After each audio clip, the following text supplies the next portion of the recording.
Pearson Rabbit's story begins with Dr. Stephanie Pearson, a passionate OBGYN at the height of her career. When a shoulder injury struck during a precipitous delivery, her dreams were shattered, leaving her unable to practice medicine. Determined to make a difference, Stephanie became an advocate for her peers, guiding them through the complex disability process. Alongside insurance expert Scott Ravitz, Stephanie founded Pearson Ravitz, a company determined to approach insurance differently.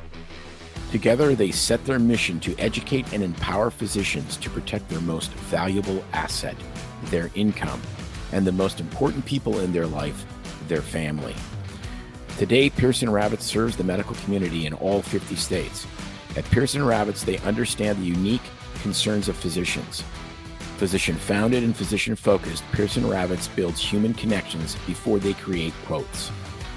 Life can change in an instant. It's hard to imagine that a sudden illness or injury could leave you and your family in a devastating financial situation. But with a little planning and guidance, you can prepare for every possibility. Visit PearsonRavitz.com today to schedule your consultation with a Pearson Ravitz advisor. Finally, a source of raw, real, and honest information on healthcare issues that matter most. Welcome to BS Free MD.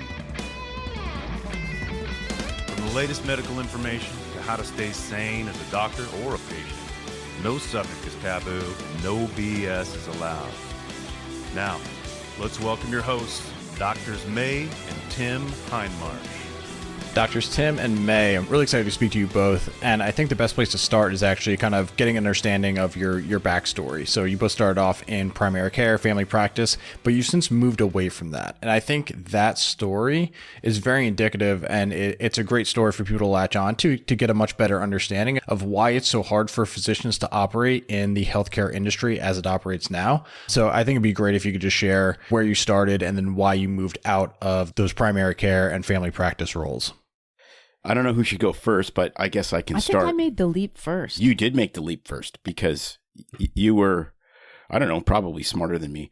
Really, my leap from primary care to urgent care really started with the stimulus package, which was like 2009, 10, someplace in there. I can't really remember, which was kind of the beginning of the Affordable Care Act. I was sitting on a board of directors of a multi-hospital system at the time, and I saw the light at the end of the tunnel was really an oncoming train.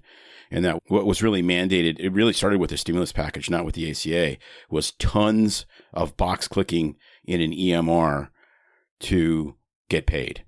So we weren't getting paid for just seeing a patient and doing what we thought was best as a physician. We're doing these what are called metrics. So, did you check their blood pressure? Did you write down a plan for their blood pressure? Did you check their feet with a special filament because they're diabetics? And I think the best story in that regard is I got a letter from an insurance company that said I didn't check one of my diabetic patient's feet because you got to make sure they don't have peripheral neuropathy. He didn't have any legs.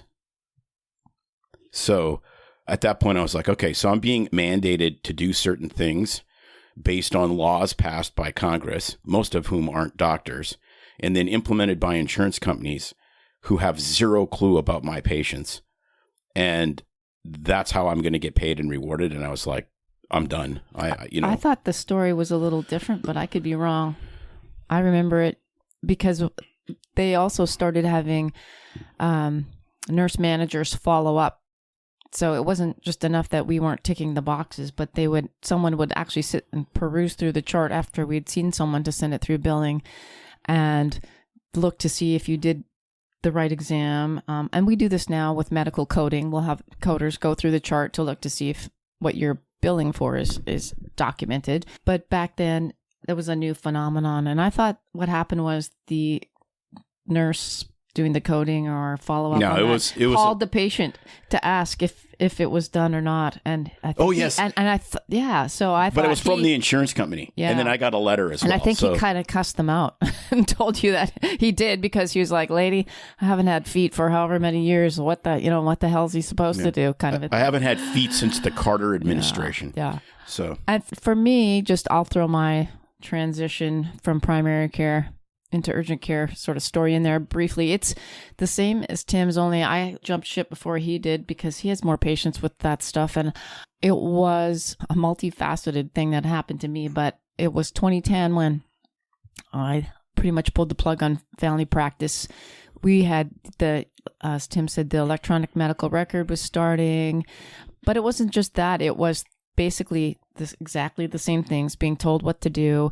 Authorizations for medications and prior authorizations were just starting as another example. Now people just take it for granted that if you're going to have an MRI or you're needing a special medication, you have to get a prior auth, like a PA for everything. Well, that never used to be the case. It was, if your physician, thought you needed this medication because it was going to benefit you, you could pretty much write to the prescription, send it in. Well, that was starting, and I was just pulling my hair out because it would, for simple things like a proton pump inhibitor for someone's acid reflux, and I was having to do this continuously, and I thought, oh my gosh, I can't take this anymore, as well as the box ticking.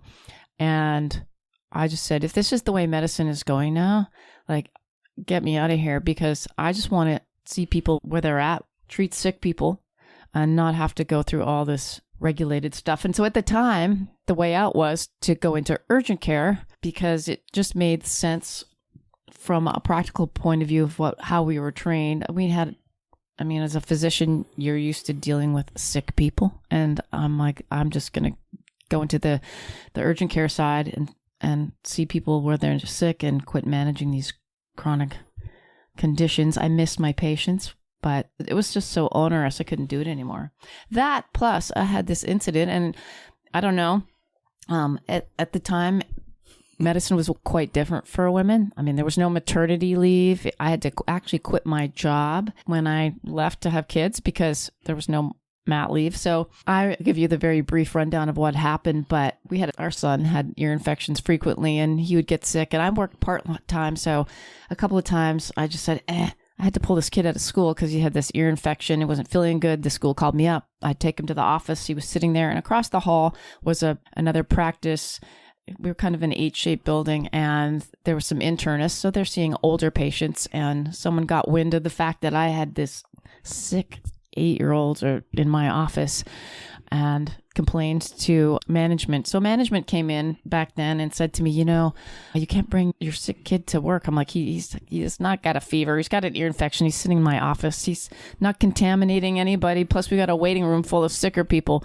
But the point being was, I was told, you need to choose between your family or your career. And I just had it at that point with what was coming down the pike, as well as being made to choose. And I said, easy, I choose my family. I'm out of here. Well, but it's a wonderful metaphor for how screwed up healthcare is. And so it's the perfect metaphor. Yeah. We don't want sick people in a clinic.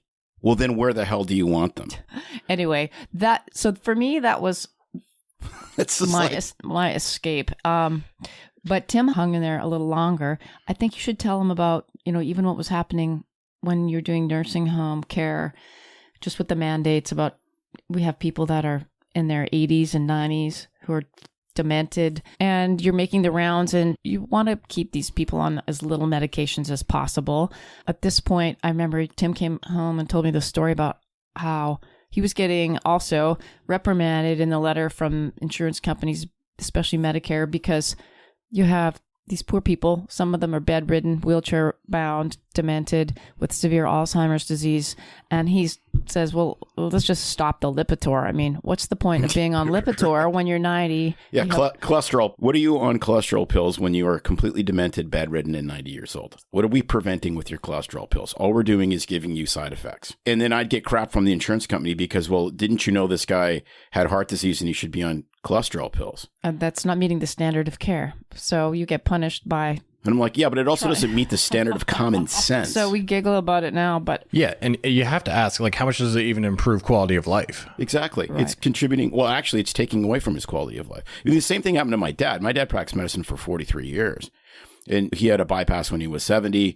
So, of course, you get the statin, and they put him on Crestor or whatever it was, which was like pound for pound the most potent statin. And he could hardly walk because he had so much back pain from the muscle pain from the statin. I told him, I said, either stop it or cut it in half. You're like 87 years old and you're still functioning and you're doing reasonably well. Like if you had a heart attack and died now, we would be sad, but that wouldn't be a bad outcome for your life. And it would be probably really nice, you live another 5 or 10 years to walk around without pain, to actually be able to get out of bed. So, of course, he cut the dose in half and he felt 10 times better. I mean, it's just lack of common sense. And algorithms, that's the problem, is that algorithms can't practice medicine because they don't have that looking in the eyes of the patient common sense. Maybe we'll get AI that'll do that someday.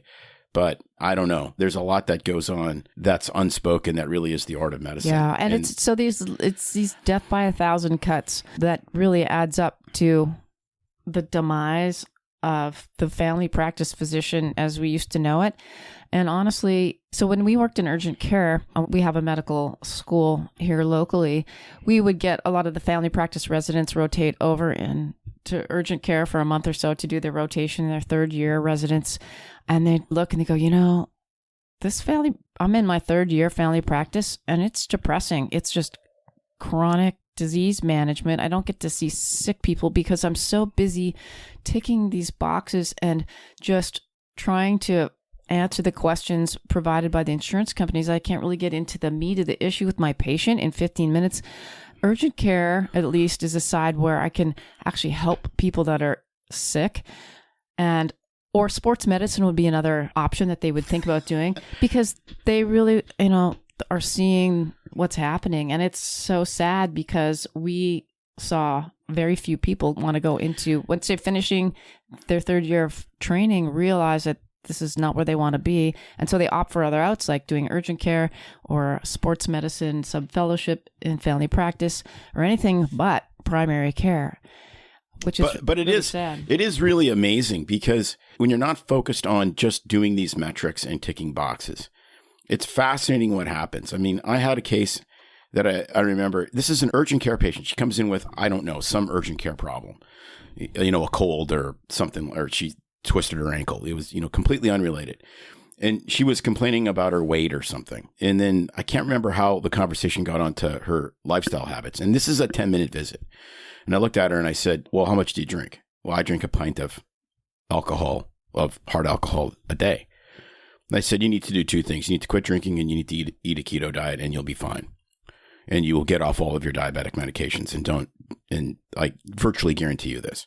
So I stumble upon her again about 3 months later. Might have been maybe 6 months later. She come in for another unrelated problem. She said, I quit drinking and I did what you said and I'm on no medications and I lost 30 pounds. And that took 10 minutes. But we don't do that because you don't get the boxes ticked and the rewards. And it really is, the metrics are really subtle cues for you to prescribe more medications.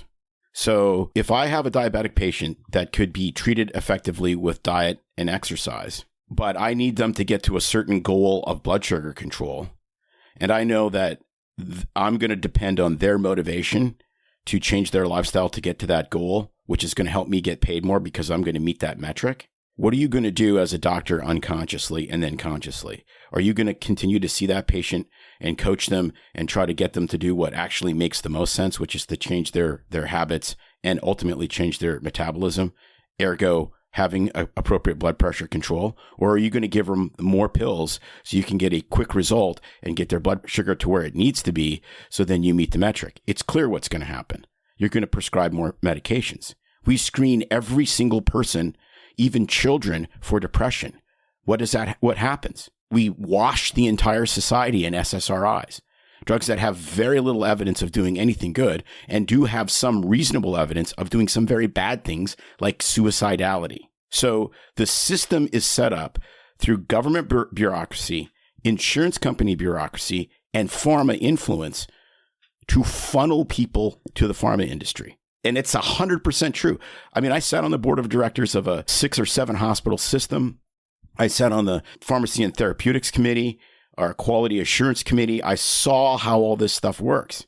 And I said, why are we prescribing? Why do we have Alzheimer's drugs on our formulary? The evidence is terrible. They do nothing. Well, the federal government mandates that those drugs are on your formulary and you have to cover them because there's 6 drugs that are protected classes and you have to pay for them.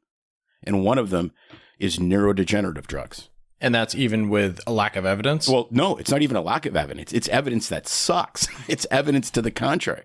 Like Aricept, the only thing it's been shown to do is decrease the rate of decline of Alzheimer's disease. And it's not significant. Yet we would give it to patients. And then we would see them a few weeks later and talk to the family. And they're like, oh, no, Dad's better. His memory's better. Well, that's completely a placebo for the family because you can't see that. You can only see the rate of decline, which means you would need a time machine to see how that patient would decline over time with and without the drug. It's an unknowable end result outside of a study. But everyone's like, oh, yeah, no, he's better. We got to keep him on this.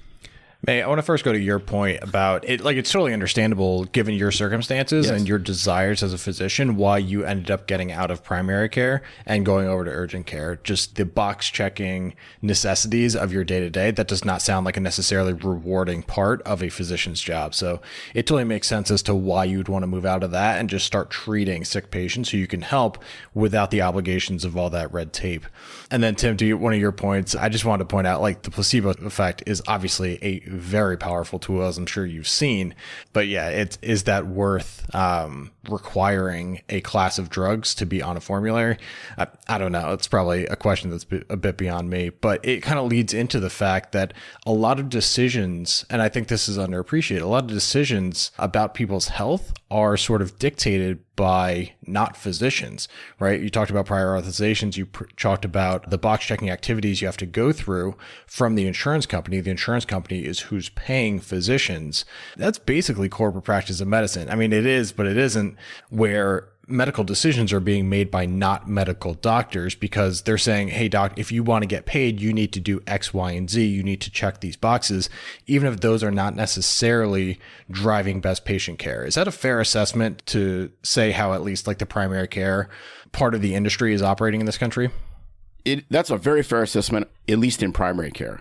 I'm not a neurosurgeon or an orthopedic surgeon. They have their own roadblocks they have to get through, but the rawest medicine out there is stuff like trauma.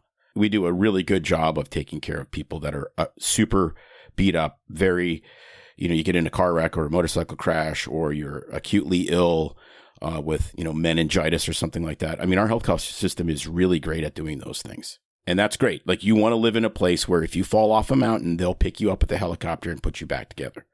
But I think to his point, you're right, practicing in a health system, a multi-specialty, medium to large health system, I think, yes, the majority of those decisions are occurring with a board that doesn't involve a lot or none, I would say, physician involvement from our perspective. Some systems are better than others, but I think people would really be surprised, not even at the board level, but how it even trickles down. And in our case, in a system we worked at, where the office managers that pretty much tell you what you can and can't do in a room pretty much are even people with less training than us, very minimal medical training to none. And those days, even the urgent care days would frustrate the heck out of me because I'd walk into a room and I would say, well, I need this supply, or why did you take this out of the room? Because I needed this tool. Well, these decisions are made by people that have no medical training. And I'm like,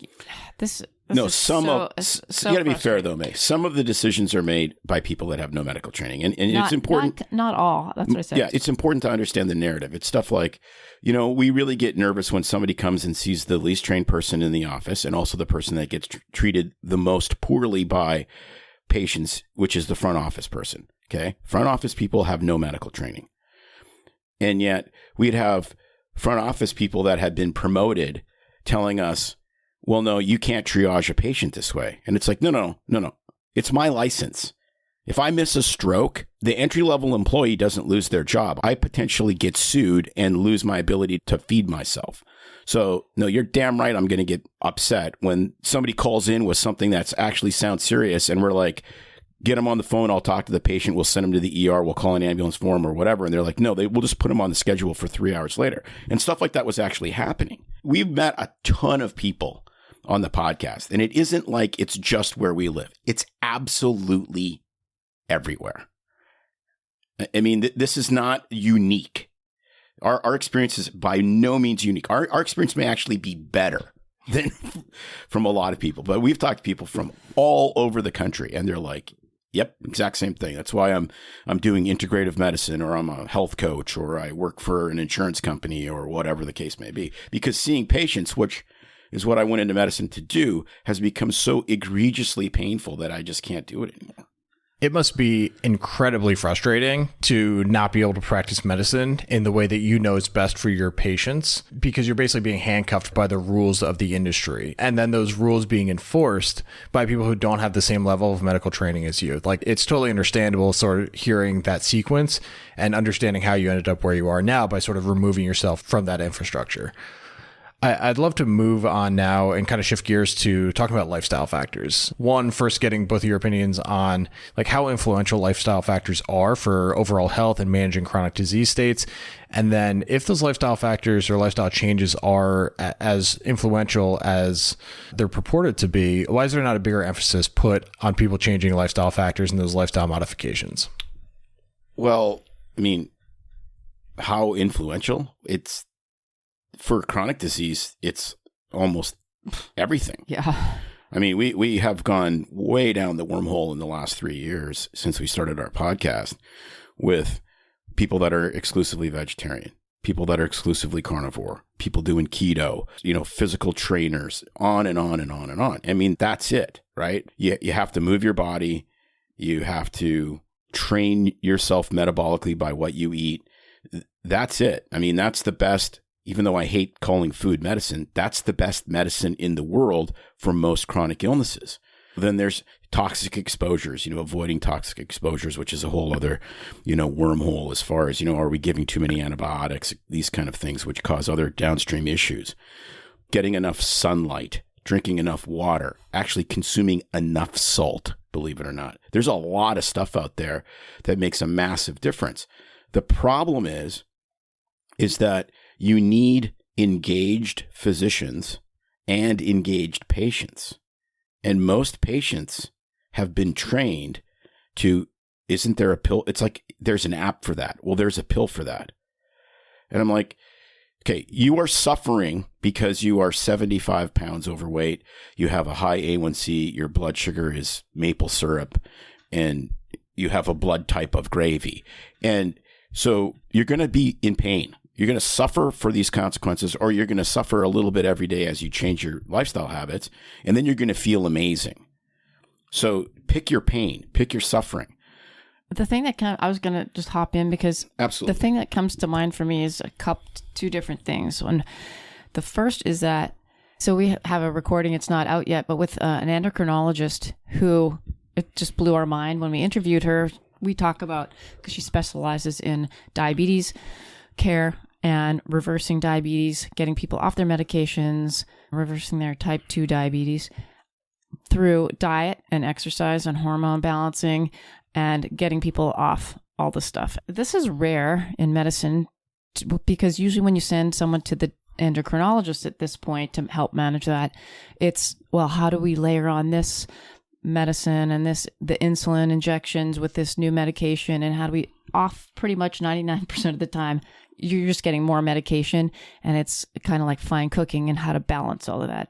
Very rare do you send someone to the endocrinologist and they say, no, we're going to get you off of all of this, and I want you to eat keto, and this is when I want you to go to the gym and do all those lifestyle measures. It just doesn't happen. And so we said to her, and I can hardly wait for this recording to come out in a couple weeks, but like, why? Like, what the heck? Because there are physicians doing integrative medicine. Usually it's more internal medicine, but not specialists. And she said, it's a good question. And it is just the bizarrest, how we've been trained in medical school pretty much is, it's just so inundated and ingrained that we can't flip the switch in our thinking. And she said, so I'm like someone who's really speaking out, and she goes to international conferences, but other people are just like, yeah, I know it's probably right, but this is the way we do it. And so it is frightening, but to think that even at the specialty level, people are starting to kind of maybe question it, but that's for someone else to do. It really tells you how ingrained this way of thinking is right through medical school and specialty training. So there's that piece of it. There's another big piece to this puzzle, and I think it's really important for your listeners to understand. The primary motivator for doctors is not compassion, it's fear. And it's fear of their employers, and it's fear of their colleagues. And because if you're the guy, I mean, a friend of ours, and super fit guy, he would prescribe keto to his metabolically disordered patients. He would start weaning them off of their diabetic medications and insulin and all of these different things for type 2 diabetics. And, he was lambasted by most of his colleagues that were my age and older. It's like, you're crazy. You're going to screw up their cholesterol. They're eating too much fat. And he's like, you can't eat too much fat, but you can't eat too much sugar. I mean, it was just, he had a lot of guts, but he had to stand up to the guys in the hallway. And most people don't want to be the mole that pops out of the whack-a-mole because you're going to get whacked. It's easier to go along. Plus, you got to remember, what's the average student loan debt for somebody graduating from residency? It's like $300,000. So those people go into medicine. When you're saddled with a skill or that much debt, and you only have one skill, and it pays really well, but you have one skill, you can't be a plumber if you're a neurologist. You have to talk to people about their brains and their headaches. And that's the only skill set you have. And it's the only way to make money and to get out of that debt. What's your motivation to innovate? You have zero. Your motivation is to tread water and maintain what's going on. And that's the sad reality. We're older. We're at the end of our career. We've saved some money. It's easier for us to speak out because, we're not quite uncancelable, but we're pretty damn close. Yeah. The other thing I was going to pop in there briefly too, aside from this, is just the whole cultural aspect of the whole country itself and now North America. But when we first moved to the U.S., there was a massive difference in health measures that were visibly obvious, not just from our point of view, but we have family come down and it's like, oh my gosh, there's so much obesity down here compared to what you would see per capita in Canada. Now, sadly, Canada's catching up. But the other side of that is they just do it with stronger beer. It's ironic.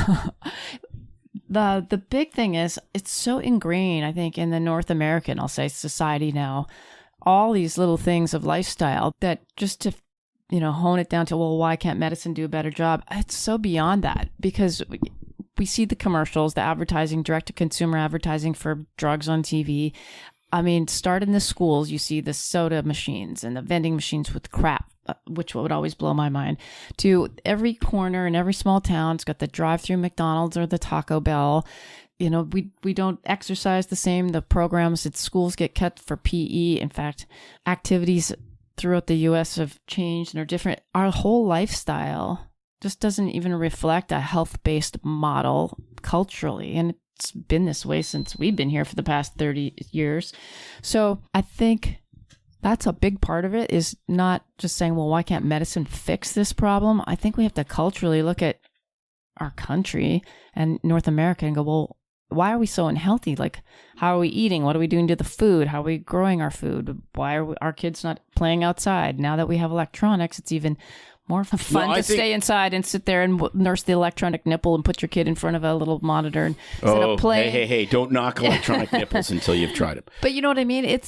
That is the beginning, the demise of health right there. And then to get to the point where you're in your, now sadly late teens, but 20s and 30s, and you're already so far gone that to undo all that inflammation and damage, it's like, well, it's the medical profession's responsibility and fault now. That's a lot.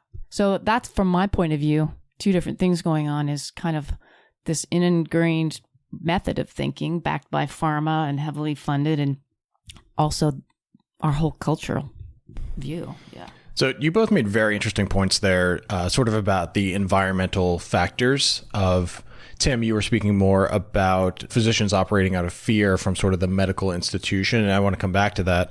But May, you were speaking about the environment more from like lifestyle factors, and it can't be overstated how influential sort of the environment of a particular culture is to drive lifestyle factors. And like here in the United States, for example, you talked about the prevalence of fast food, and it's worth noting, like from an evolutionary standpoint, the people who drive past a fast food restaurant and don't stop, they're making the wrong decision.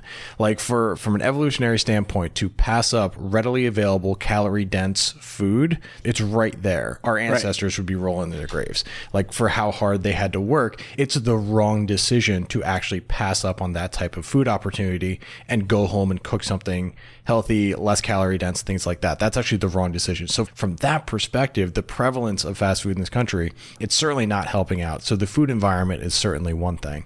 And then just everything that is basically coming from becoming a more technologically advanced society and culture. Like, you know, that obviously has its own benefits, but like now I just talked about food. You don't even need to leave your house with DoorDash and Postmates and things like that. And then with Amazon 2-day delivery, just the need to go out and do things and move and be an active person, which is like basically what we're talking about, right? It's eating relatively well. It's getting out and moving your body, managing stress, having good relationships.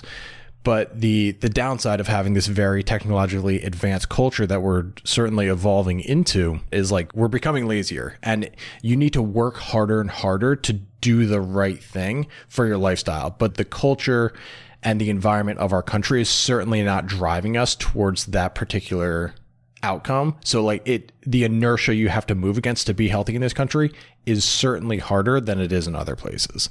So yeah, it's very important to highlight how influential the environment of the culture in this country is. And then Tim, to your point, you were speaking about the environment of sort of the healthcare industry or like the medical institutions, in that a lot of physicians operate out of fear.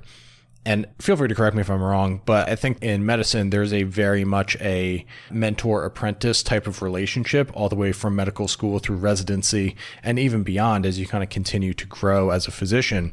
That being said, that's a great relationship to have to learn certain traditions. It's a very hard relationship to be in that mentor role and to think independently and kind of go against the norm, as you were saying. So in a previous podcast, I know you said something to the effect of, to do these things takes courage, and it certainly does take courage. So you two are obviously very, very free thinkers, able to go against the norms of the healthcare industry and kind of broke out on your own. And you mentioned the fact that you're kind of towards the end of your career. I'm sure that's helpful in that, but could you speak to how maybe younger physicians who aren't in the same position as you are, how they could facilitate that courage and start making these better decisions that there's the expression, the first one through the line is always gets the bloodiest, or the first one through the door always gets the bloodiest. I'd love to see if you could just speak to more about how people can sort of facilitate that courage within themselves. Well, I think it comes back to what are the motivators that actually drive you? And those are the questions you have to ask. For us, it's always been our faith. And so, you know, I believe at some point I'm going to have to give an account for what I believe and what I did in my life to a creator that created me. So that's pretty motivating to not be a wuss, so to speak. But, I think everybody has a faith, whether it's an official religious faith or not, which is, the lens with which you see reality. And so why did you go into medicine? It starts with, why did you go into medicine in the first place? What is it that drives you? For me, I liked science and I loved interacting with people, and I wanted to be the guy that walked waist deep through humanity. I remember watching this, these videos from Vietnam, and the guys would have to, carry their guns above their head because they were wading through these swamps. And I was like, I want to wade through the swamp of humanity. I want to deliver babies. I want to hold the hands of the dying. I want to do that. I cannot imagine a privilege higher in humanity than being able to be let in to people's lives at these unbelievably intense times. So that's what motivated me. So if that's what I want to do, and I'm motivated by my ultimate belief structure, then it's easier to be courageous, because you're saying, am I being blocked by the system? Am I being blocked by an individual person? Am I being blocked by somebody's family member in delivering what I believe is connection and compassion and hopefully help to the patient? And that's what I think you have to get back to. And I think in today's society, there's a lot of people that never really navel gaze enough and go, why am I doing this? Is it just to make money? Is it just to get, buy a Tesla and have a big house? And if that's your motivation, that's fine, but figure that out, because that's going to change how you approach life and how you approach your medical practice and how courageous you are. But you're going to own those sort of undefined terms regardless. You're living by a code of ethics, whether you think so or not. So it's probably best to define those. And I think that's where it all starts. Tim, that's such a great point of just having an appreciation for, like, you really need to know what you're going to stand for and then try to make your actions match towards that. So I love the idea of having a particular faith and not necessarily tying it to any sort of religion, but having that sort of faith and the confidence in what your moral compass is and what you believe in. I think that's great advice. Can you speak a little bit more to like the logistical steps of this? So it's great kind of understanding from like a moral standpoint what somebody would have to do to have that courage, but you both sort of made these steps. So can you kind of talk through what some of those steps would actually look like? I would like to just jump in to kind of answer some more of your question too, as far as, so what does someone do where they think they're not able to stand up for what they believe, or, in your system that you don't fit in with? And it's very hard when you feel like you're sort of the only one that doesn't belong. And I would just say from our experience, because we overstayed our welcome in one of the systems that we worked with, mostly a lot of different reasons, but we tried to stand up for what we believed, and it was almost like hitting your head against a brick wall at times, and recognizing that brick wall really wasn't going to move because it was bigger and stronger than we were. And sometimes it means, for your voice to be heard, you have to just move a little to the right or to the left, and that might mean leaving that position or that career or that actual place so that you're working to a place that you can be heard, where you can speak up. So that might mean shifting careers to a different system or a different style of practice, or it might mean maybe it's time to band together with other like-minded individuals, because they are out there, to do direct primary care, which is now becoming a big thing. But know that your voice matters, that if you feel like you want to speak up, but you're afraid of being squashed so hugely that it is really depressing. It's hard to do, but you can change, you can move, you can find other like-minded individuals. And sometimes, as we always say, just being the first person to speak up, really is the definition of courage. And sometimes it takes just you speaking up, and then Right. others start to follow suit. But it might mean a big career shift and really pulling the plug and taking your family away from where you're at. But ultimately, if you don't do that, there's nothing more soul-sucking, and I would say taking not just years off your life, but to just stay somewhere where you really don't belong morally or what fits your belief system. There's nothing more soul-sucking than that. And we need to keep good physicians. We are losing them. And so I'm all about speaking up and saying to people, you can still have a wonderful career. You just got to find like-minded individuals and a place where you really fit, so that you can continue to, Right. reignite that spark. I mean, this idea, I was arrogant long enough to think that I could influence $1 billion a year company I worked for in a $4.2 trillion a year industry in the United States. And so guess what, kids? A dopey country doctor like me isn't going to change the system. But as May says, with finding like-minded individuals, we can create a new one. And that's really the key. This isn't going to change. I go back to the dawn of Christianity. It started with this itinerant preacher and 12 guys. And then it grew into a multi-billion numbers of believers later. But it didn't start with Jesus running up to the first centurion he saw, grabbing his spear and poking him in the eye. It just started with speaking the truth. And then the truth, like Robert Malone likes to say, the truth is like a lion. You just leave it go and it's going to figure itself out. And I think that that's the key. I think that you start, and we've seen this with direct primary care, with lots of online integrative medicine. There's different ways to do this that patients can seek out if they really want to talk to somebody about taking ownership of their health and trying to avoid the pharmaceutical industry. And I think COVID has really helped kick that even more into gear by making us kind of scratch our heads and go, how much of this was BS and how much was real and how much was profiteering and grifting? And there's a lot of questions there that we'll be asking for the next several decades.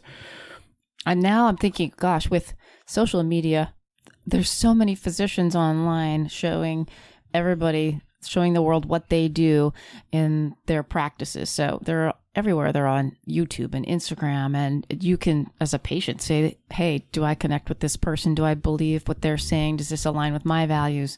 Podcasts, there's doctors on podcasts, there's doctors with So I think physicians are doing a better job now with getting their voice out there and being heard as well.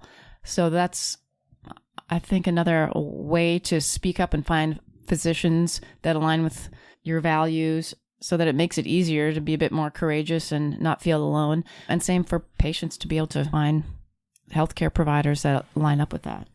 I'm so glad you brought up direct primary care, because it's one of those things I wanted to talk about. I just didn't know if it was going to come up in this conversation.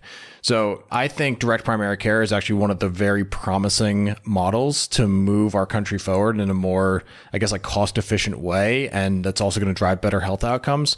But a lot of people who don't operate in the healthcare industry, they have no idea what direct primary care is, which is an alternative primary care model that does not involve health insurance. So could you just share anything you want to around direct primary care? I'm probably going to have follow-ups, but I'm just really glad that we're going to get to talk about DPC on here. Yeah, so direct primary care, people try to call it concierge medicine, and it really isn't. Concierge is different. It's expensive. You have a tiny practice. Direct primary care is a subscription-based, cash-based practice model. So if I was a direct primary care doctor, I would charge, it's usually a sliding scale based on age, because obviously people that are older consume more healthcare. And sometimes based on income, depending on how the Yeah, I mean, you can structure it up. however you want, because they're all individual businesses. Right. So I have a license to practice medicine. I have malpractice insurance, all the usual stuff.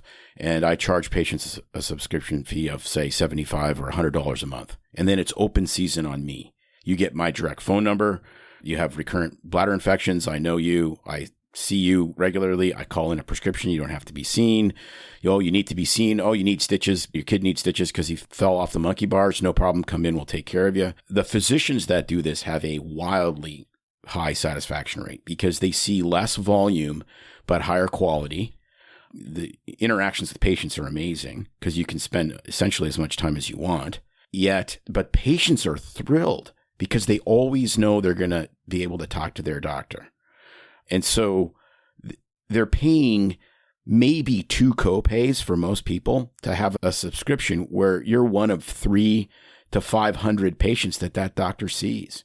It's awesome. I mean, it's usually the free market in primary care to the highest leverage degree that I can see. And it does exactly what most free markets do, which is it increases access or quality, and it decreases total cost because you're seeing patients. If you want to sit down with your diabetic patient and just talk about going to the gym, you can do that. And so it's really an innovative way. And I hope as we kind of march along towards a single payer, which I think the die is cast that will probably happen. I think one of the big advantages is that there's going to be a lot of people peeling off into direct primary care because then they can get what they want.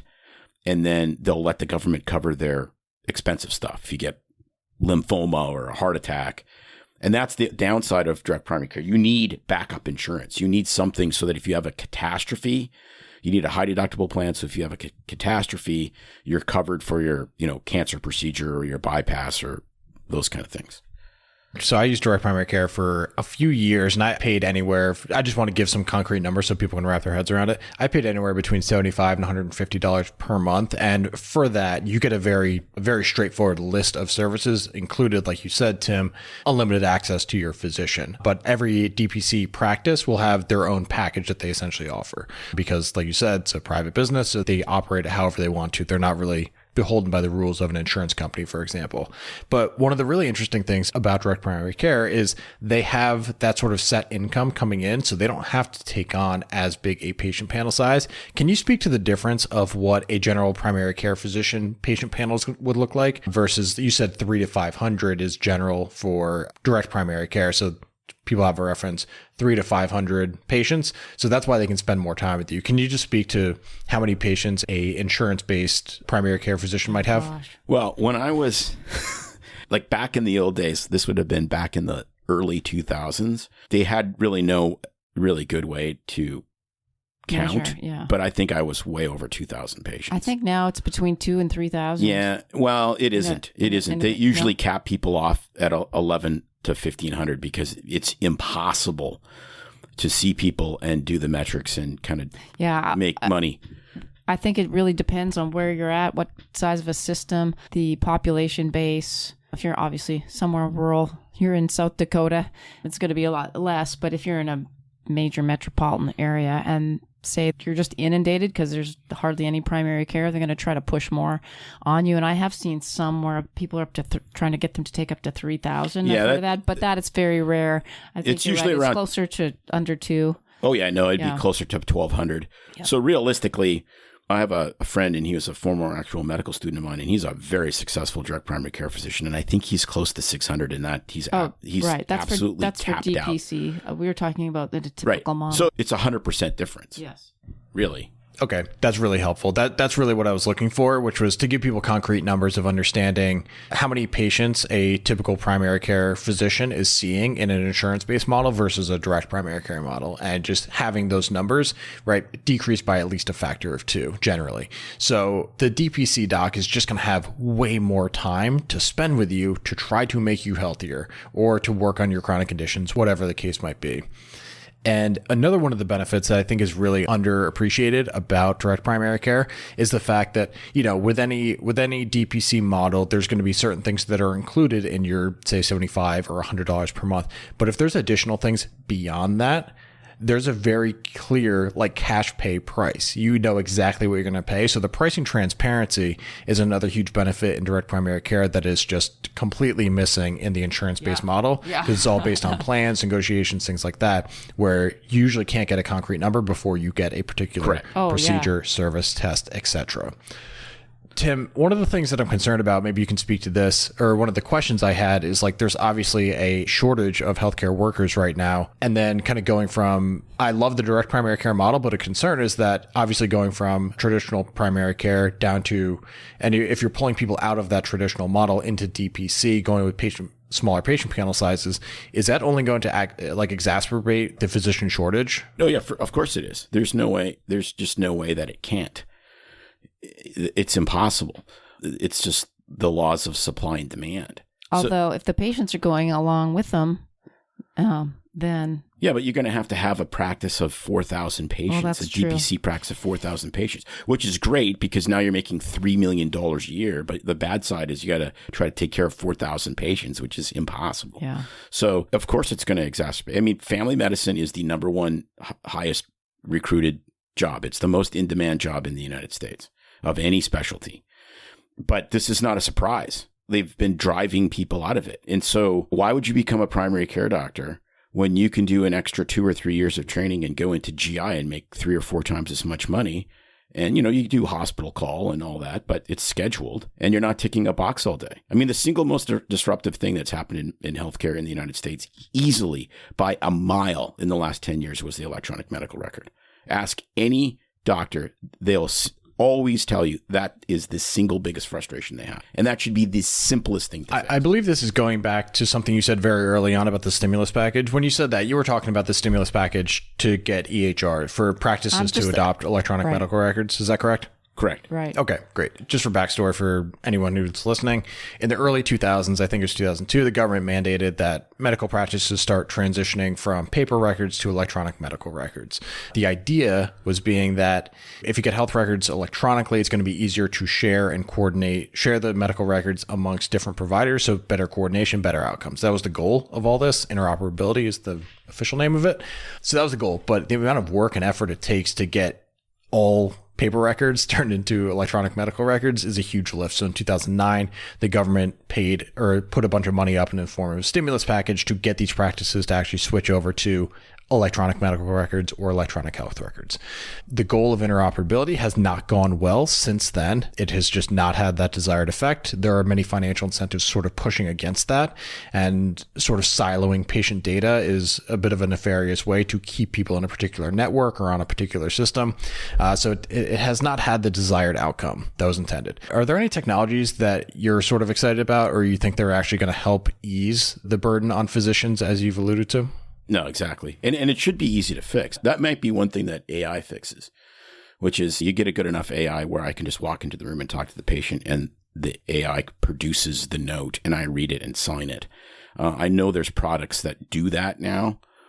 Whether they can get through the licensing and are accurate enough for physicians to adopt, I don't know, but that's coming for sure. From my point of view, the other thing about the EMR, it's just the most onerous thing is that it actually creates more work for the physicians ultimately. And I don't think a lot of people and patients on that side recognize it. But what we used to be able to do in an office with a paper chart when things were so simplified, because at the time the government and all the insurance companies weren't demanding all these chart notes. So if you came in for an ear infection, I could literally just put a simple 3 lines of complaint and the ear infection and what I prescribed. Now I'm having to not only type in everything, so become the transcriptionist to put everything in, but then I have to enter in the orders to send to the pharmacy. An ear infection is maybe a bad example because you get something more complicated. I mean, getting prescriptions to cross over sometimes in a different electronic medical record or talk to pharmacies, and it's never as simple depending what the EMR is. So there's entering that, ordering labs, ordering any special tests. Before I'd used to ask the front office or a nurse to do it. And now the physicians are having to take on these tasks and then send things in for authorization. What used to be time spent with the patient is now spent charting and doing business management tasks and data entry. And I hate it. I'm like, I didn't go to school to do this. I just want to sit and take care of patients and take care of their health needs and procedures. But this is what makes our relationship so great. So there's no job where you get to just do whatever it is you want to do. Correct. Like, one of my best friends owns 9 years to the point that it's really from how we were trained and what we went to school to, and how we were trained what to do. And this is like, yes, this is my profession. This is what I'm doing. It's morphed so much to the point for me personally, and I can only speak for myself, but I know there's so many others that just say, I can't do this anymore because I don't want to be this data entry person. I can't get past this. My brain just doesn't want to do this part of the task. And I know that things change with time, but I just want to I can't completely go back in time, obviously, and have it how it was. But it's mandated to change so much that I'm unwilling to do that. And so I will choose an alternative career path. Well, but the problem is this. Burnout, I've said this a million times. Burnout, it does not happen because people are overworked. Hard work doesn't burn people out. Useless work burns people out. And I didn't go to medical school and sacrifice my entire young adulthood to be a data entry specialist. Otherwise, I'd have gone to data entry specialty school and I would have been graduated when I was 20 and I would have been drunk every night because it wouldn't have mattered if you go to work hungover, right? So, I mean... How many times do you just love it when you show up at work and the computers are all dead because they haven't been plugged in and then... Right. No, you can't... You're really stuck at... So, yes. Where I work now, we have... increased some of those efficiencies. I don't put a single order in. I don't put in a referral, anything. My back office staff handles all that and they do a way better job than me. And it gets to another point, which will kind of maybe blow your mind. I don't think doctors should do preventive medicine at all. I think we should see sick people only because I went to medical school to diagnose and treat disease. I didn't go to medical school to be a health coach. And we have been coached by health coaches and by personal trainers, and they're way, way better at it than me. Yeah, I agree with that because they're same way with less expensive an than me oncologist isn't out there counseling people on how to avoid getting cancer and counseling on quitting smoking to avoid their cancer risk, etc. They're there to treat the cancer, give you your chemo, radiation, etc. So I think that if you want to help solve the physician shortage, have more direct primary care doctors seeing sick people and more health coaches doing the other stuff. That's what you do. So much of the metric stuff is making me a health coach. If I look at the metrics about blood pressure and blood sugar and all these things, I look at it from my perspective I have now, which is this is all lifestyle. You need to own your health. You need to go to the gym. You need to walk, blah, blah, blah. All the stuff that we know is good for you. Okay. I shouldn't be explaining that to the patient. I can do it once because, my degree has some weight still with people. And then it's like, I'm going to introduce you to Susan. She's amazing. She used to be 300 pounds and she lost 200 pounds, and this is how she did it. And she's going to take you on the path to new health, and pay her. You can pay somebody like that a fraction of what it costs to see a physician and get a way better outcome. It's like drug and alcohol counseling. Who does drug and alcohol counseling? Recovered addicts. One of my best friends that goes to the gym forever and never drinks and has never done any drugs, you don't want him to be a drug and alcohol counselor, because he'll just look at you and say, stop using and go to the gym. That's what I do. Yeah. There's a few points I want to address here. The first is, I think, May, you were speaking about this, the amount of time that it takes for a primary care physician to spend doing the charting. And I read something a few years ago. I think it boiled down to, it was basically an analysis of physician time in the primary care setting. It basically boiled down to a 1-to-2 ratio of time. So for every minute a physician spends with a patient, there's 2 minutes of administrative work. And if you're talking about administrative work, we're basically just talking about like mucking around in the EMR, right? So that's sort of charting, everything like that.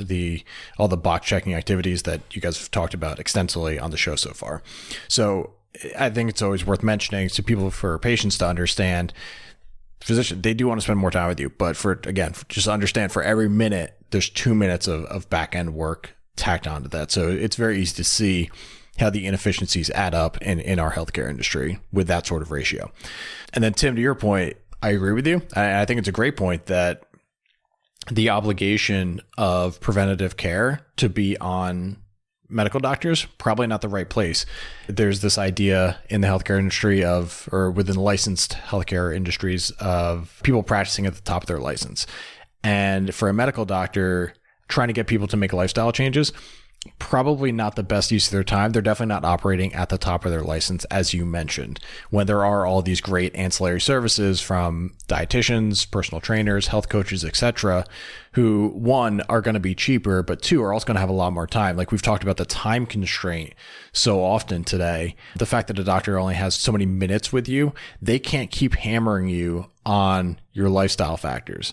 So it's funny, I come from a personal training background, and one of the great things that I would get to do is, like, you have so much time with them. So on the rare opportunities I would get to coordinate with somebody's primary care physician or even their specialist, they would have a few minutes with them, but then I'd have 3 hours a week with them. Like, that's why personal trainers, that's why health coaches can get such good results. You have more time to drive home the importance and sort of help them build the habits of those lifestyle changes, because you have that time availability. And that's a much better use of the various layers of resources within the healthcare industry. One of the issues is coordination, as I sort of alluded to. Do you have any ideas of like how the coordination should occur between sort of these ancillary services? Coordination in the industry is just very difficult. Do you have any positive thoughts on how that can occur? I think we got to leverage telehealth in those kind of relationships like crazy.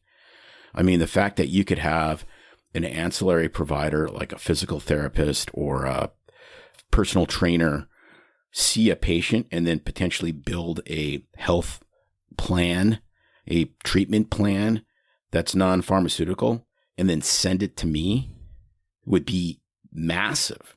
I mean, I'd love to have a network. That's actually a vision I would have for like an amazing business. It's like the Uber of taking all of these people that are great at certain things that don't have licenses.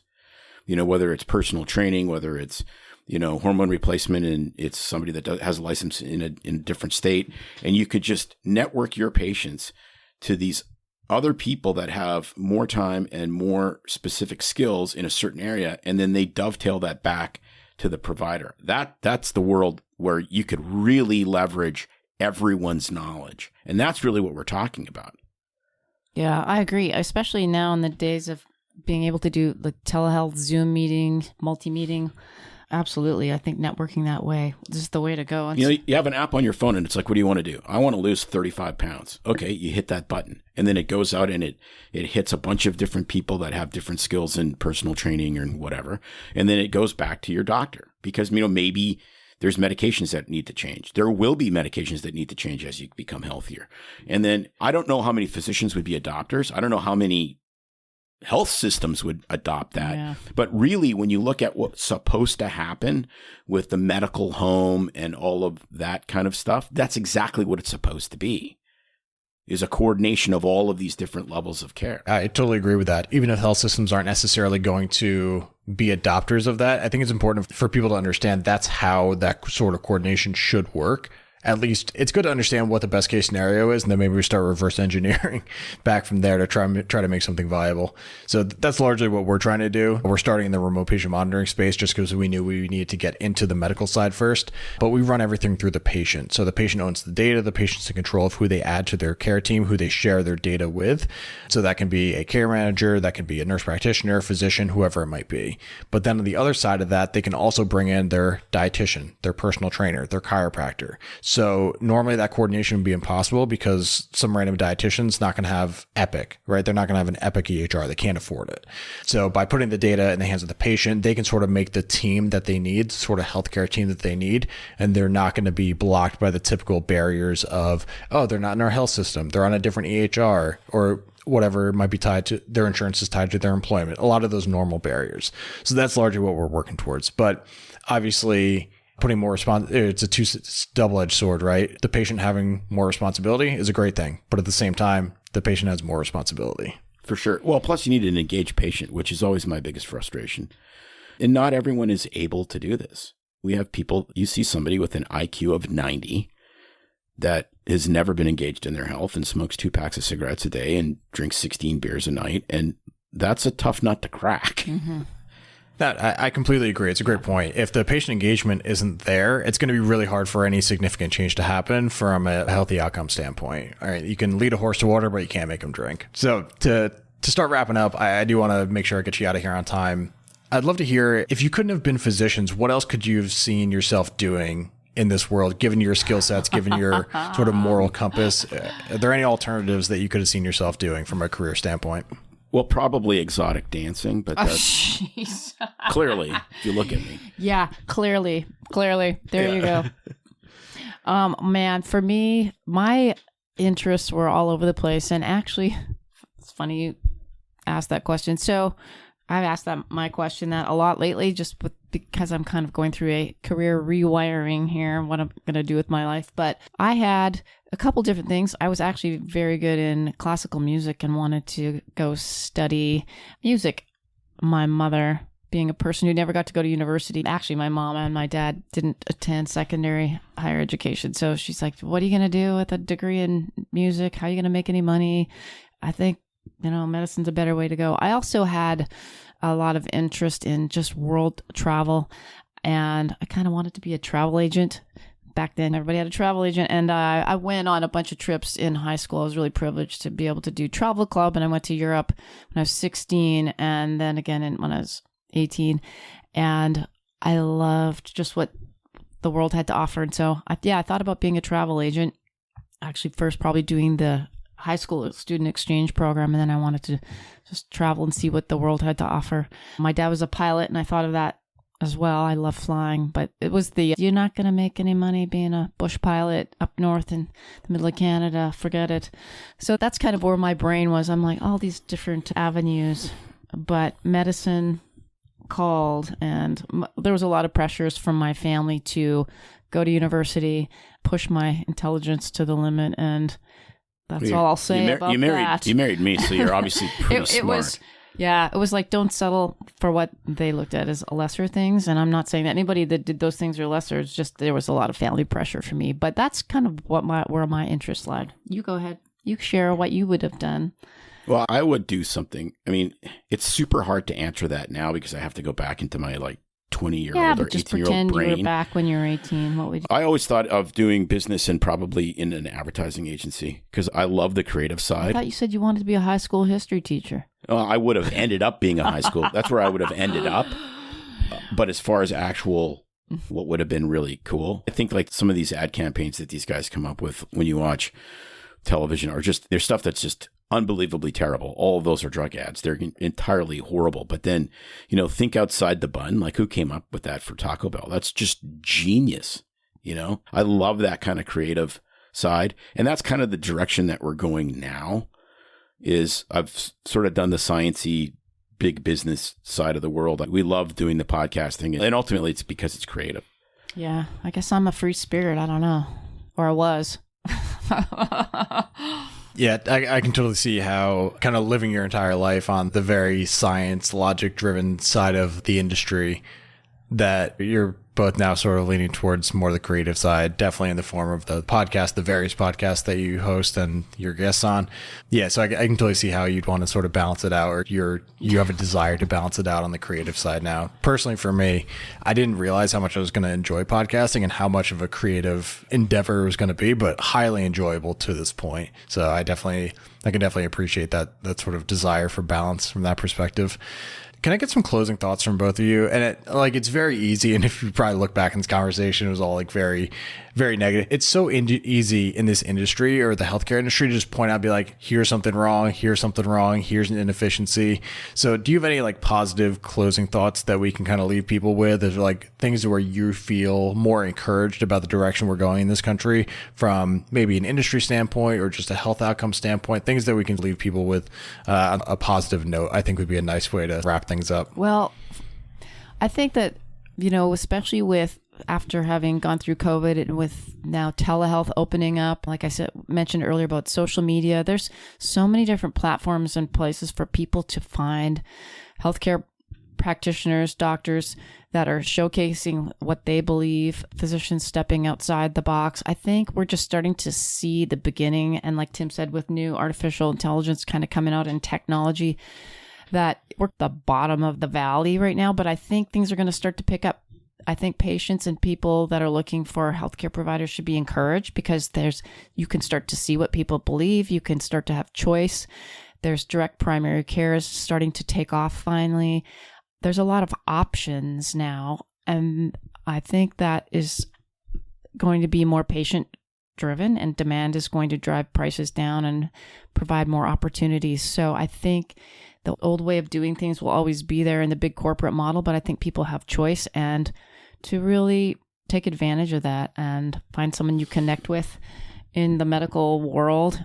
And well, I think that's my sort of point of hope, is there's a lot out there. And I think you don't have to be stuck in the old model. I'm a skydiver, so I like big picture. The big picture makes sense to me. You look down and you see the big picture. The big picture is you still live in the most affluent country in the world with an unbelievable number of resources, and you have to leverage those resources to your advantage. So you have to sit down and ask yourself, what do you want? Do you want to be fitter? Do you want to be off your medications? And don't take no for an answer. Keep seeking providers and books and knowledge, because you are your own best doctor. That's really the bottom line. Mm-hmm. I love what Dave Ramsey says. If you want to be thin, hang out with thin people. If you want to be rich, hang out with rich people.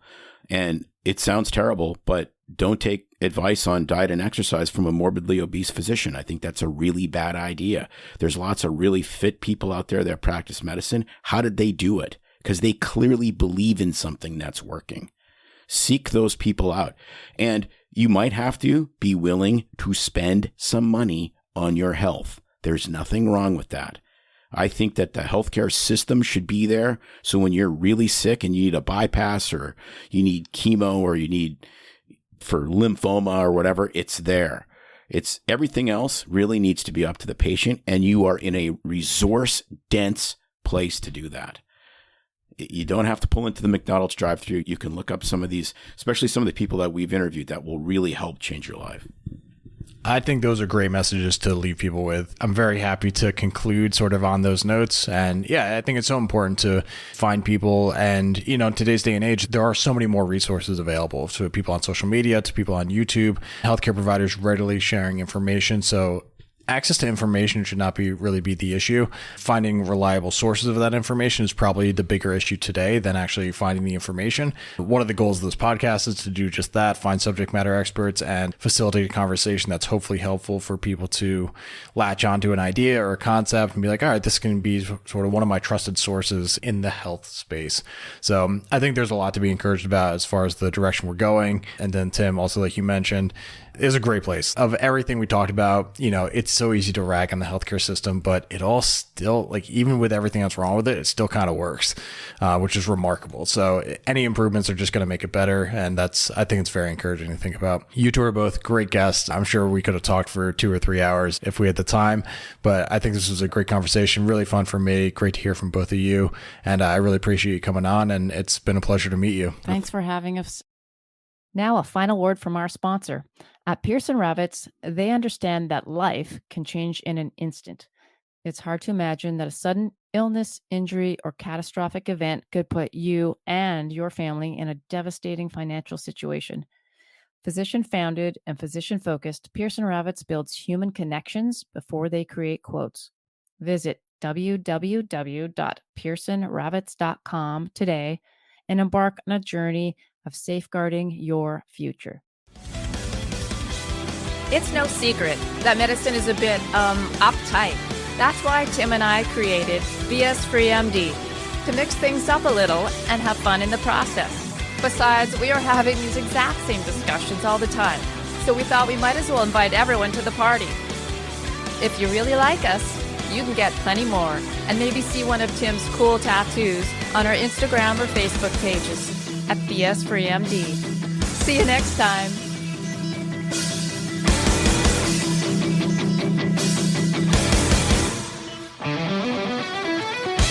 While we try to keep BS Free MD as raw and real as possible, we can't be held responsible for any medical decisions or discussions had as a result of what you've heard on the show. We know, bummer. But the truth is, we really do care about your questions. So feel free to reach out to us by email at doc@bsfreemd.com.